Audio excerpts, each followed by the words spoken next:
ఇక అటు క్రమశిక్షణ అందరూ చెప్తూ ఉన్నారు, ఇటు విలువలు. ఆయన జీవితం మనందరికీ ఆదర్శం, వాటికి అంకితం చేశారు రామోజీరావు గారు అని. ఈ విలువలు క్రమశిక్షణతో కూడిన జీవితం ఉంటే కనుక ఎక్కడికి వెళ్ళినా సరే జనం బ్రహ్మరథం పడతారు అనడానికి ఆ అక్షర సేనానికి ఈరోజు జనసేనాని ఇవ్వబోతున్నారు నివాళి. ఆంధ్రప్రదేశ్ రాష్ట్ర డెప్యూటీ సీఎం శ్రీ కొణిదెల పవన్ కళ్యాణ్ గారిని మాట్లాడాల్సిందిగా ఆహ్వానిస్తున్నాను.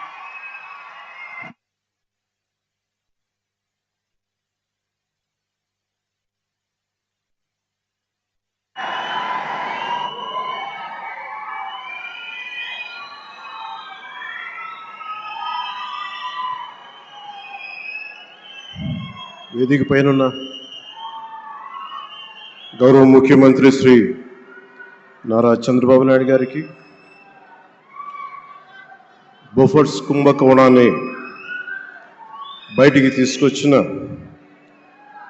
హిందూ మేనేజింగ్ డైరెక్టర్, ఒకప్పుడు ఎడిటర్గా పనిచేసిన శ్రీ ఎన్ రామ్ గారికి, రాజస్థాన్ పత్రిక చీఫ్ ఎడిటర్ ఓనర్ అయిన శ్రీ గులాబ్ కొఠారి గారికి, చిత్ర పరిశ్రమ అతిరథ మహారథులందరికీ,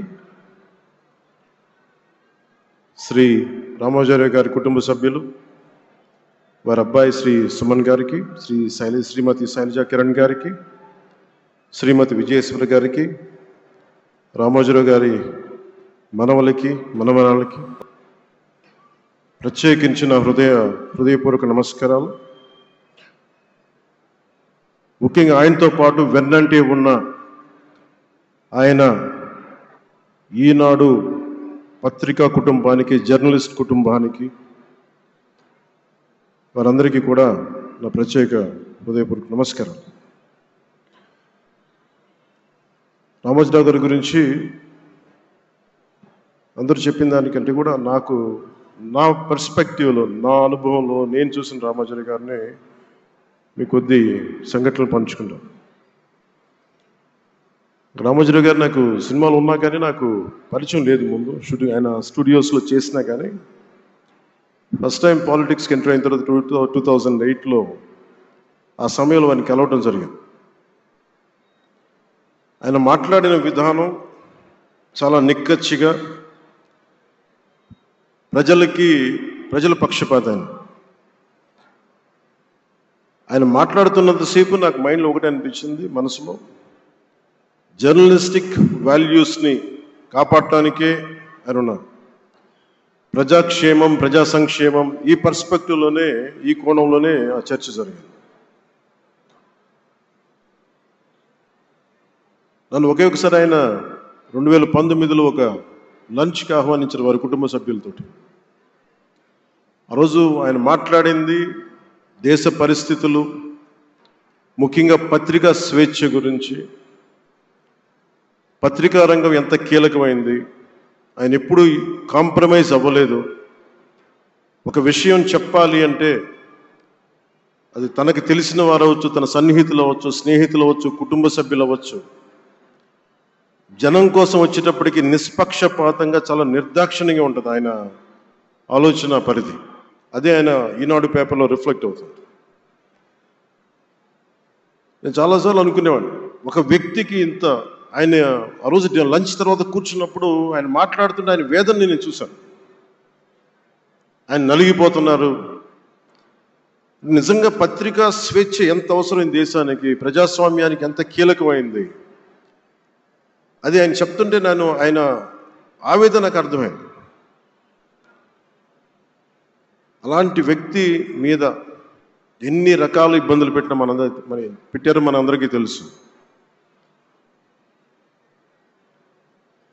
ఒక పేపర్ ఒకటే నడపటం చాలా అది కష్టసాధ్యమైంది. కానీ దాంతోపాటు ఆయనకి నష్టపోవడానికి, జనరల్గా అలాంటి విలువలు, కమిట్మెంట్ ఉన్నవాళ్ళు మిగతా వ్యాపారాలు అంటే ఆయన్ని అన్ని రకాలుగా దాడులు చేయడానికి చాలా తేలిక.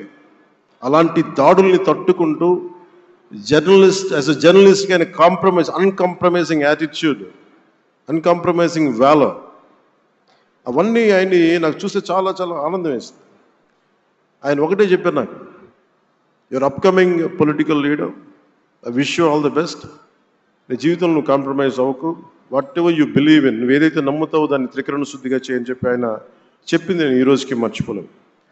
అలాంటి మహానుభావుడు సంస్మరణ సభకి నేను ఈరోజు ఇక్కడికి రావటం ఆంధ్రప్రదేశ్ ప్రభుత్వం భాగంగా నాకు నిజంగా చాలా ఆనందంగా ఉంది.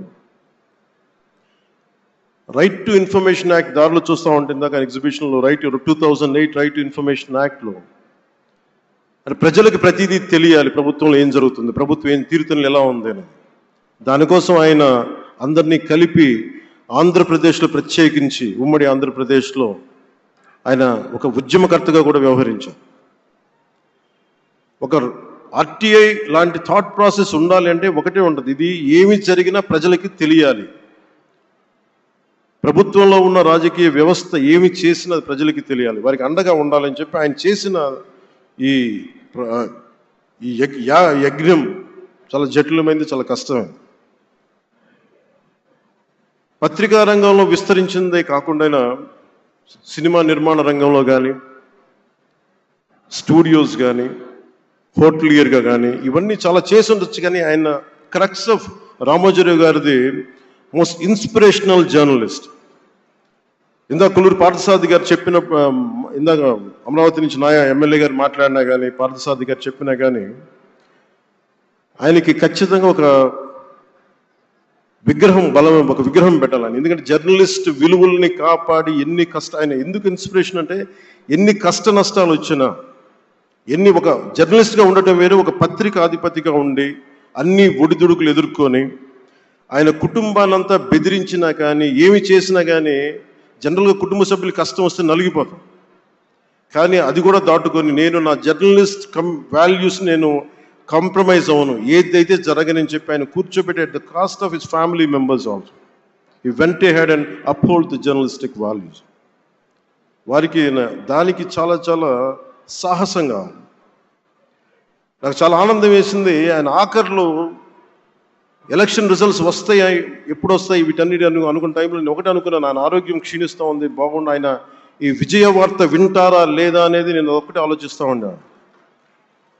సో నేను శ్రీమతి శైలజా కిరణ్ గారిని, సుమన్ గారిని, శ్రీమతి విజయశ్రీ గారిని అడిగినప్పుడు నేను ఒకటి అడిగాను, ఆయన విన్నారా అండి, ఆయనకి మాటలు వినిపించినాయా?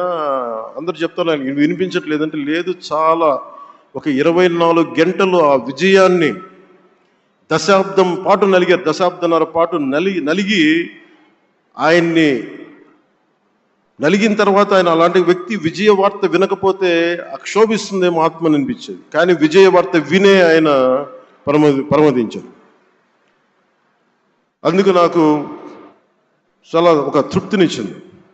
అలాంటి మహానుభావులకి నా నివాళులు అర్పిస్తూ ఆయన నుంచి ఎవరైనా నేర్చుకోవాల్సింది ప్రజాస్వామ్యాన్ని పరిరక్షించడానికి ఎవరి స్థాయిల్లో ఒక పత్రికాధిపతిగా కావచ్చు, ఎవరు ఏ స్థాయిలో ఉన్నా దాన్ని మనం కాపాడాల్సిన అవసరం ఉంది. అలాగే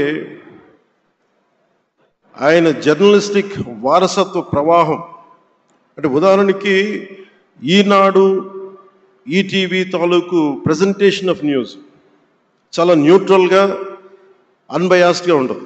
ఏదైనా విషయం చెప్పేటప్పుడు నా గురించి ఎంత రాస్తారో, నన్ను తిట్టాలనుకున్నప్పుడు అంతే తిడతారు. అంటే నువ్వు చేసే పనిని బట్టే గుర్తిస్తారు తప్ప నాకు తెలుసు కదా అని చెప్పి మళ్ళీ దానికి ఫేవరెటిజం ఉండదు. అది తెలుగుదేశం పార్టీ కావచ్చు, ఇంకొక పార్టీ కావచ్చు, కాంగ్రెస్ కూడా కావచ్చు. కాంగ్రెస్ చేస్తే కాంగ్రెస్ని ఆయన్ని పైకెత్తిన సందర్భాలు ఉన్నాయి. అలాగే ఏ పార్టీ తప్పులు చేసి నచ్చని ప్రజలకి ఇబ్బందికరమైన సంఘటనలు జరిగినప్పుడు ఏం మాత్రం వెనకాడకుండా ఫ్రంట్ పేజీలు వేసేవాడు. ఫ్రంట్ పేజీలో మరీ చాలా బలంగా చేసేవాడు. సో అందుకే నాకు అనిపించింది ఒక జర్నలిస్టిక్ వాల్యూస్, ఆయన తాలూకు వారసత్వ ప్రవాహం ప్రతి జర్నలిస్టు పుణికిపుచ్చుకోవాలి, తీసుకోవాలి. ఒక నది ఒక ప్రవాహం వెళ్తున్నప్పుడు మన స్థాయి, అది నువ్వు ఒక చిన్న బకెట్తో తీసుకుంటావు, చెంబుతో తీసుకుంటావు, ప్రవాహంలో నీళ్లు ఉన్నట్టుగా రామోజీరావు గారి జర్నలిస్టిక్ వారసత్వ ప్రవాహాన్ని మనం ఎంత తీసుకుంటాం అనేది మన స్థాయిని బట్టి ఉంటుంది. అది ఒక మోటార్ వేసి ఒక ట్యూబ్ మనకి పైప్లో తోడుకునేలాగా ఉండొచ్చు, లేదంటే నా స్థాయి ఇంతే అంటే కూర్చోబెట్టి ఒక చెంబుతో తోడుకోవచ్చు. అలాంటి అపరిమితమైన ప్రవాహం, ఆగని ప్రవాహం, ఉధృతమైన రామోజీరావు గారి జర్నలిస్ట్ వారసత్వ ప్రవాహం ఈ రాష్ట్ర ప్రజలందరూ కూడా, తెలుగు ప్రజలందరూ కూడా దాని నుంచి మనకి ఒక స్ఫూర్తిని తీసుకోవాలని మనస్ఫూర్తిగా కోరుకుంటూ, నాకు ఈ అవకాశాన్ని ఇచ్చిన నా సహచర మంత్రివర్యులందరికీ, ఇక్కడికి వచ్చిన ప్రత్యేక ఆహ్వానితులుగా వచ్చిన జర్నలిస్ట్ పెద్దలందరికీ, పత్రికా ప్రతినిధులందరికీ, ఇక్కడికి వచ్చిన అతిథులందరికీ, విశిష్ట అతిథులందరికీ ప్రత్యేకమైన ధన్యవాదాలు తెలియజేసుకుంటూ, కృతజ్ఞతలు తెలియజేసుకుంటూ సెలవు తీసుకున్నాను. జై హింద్.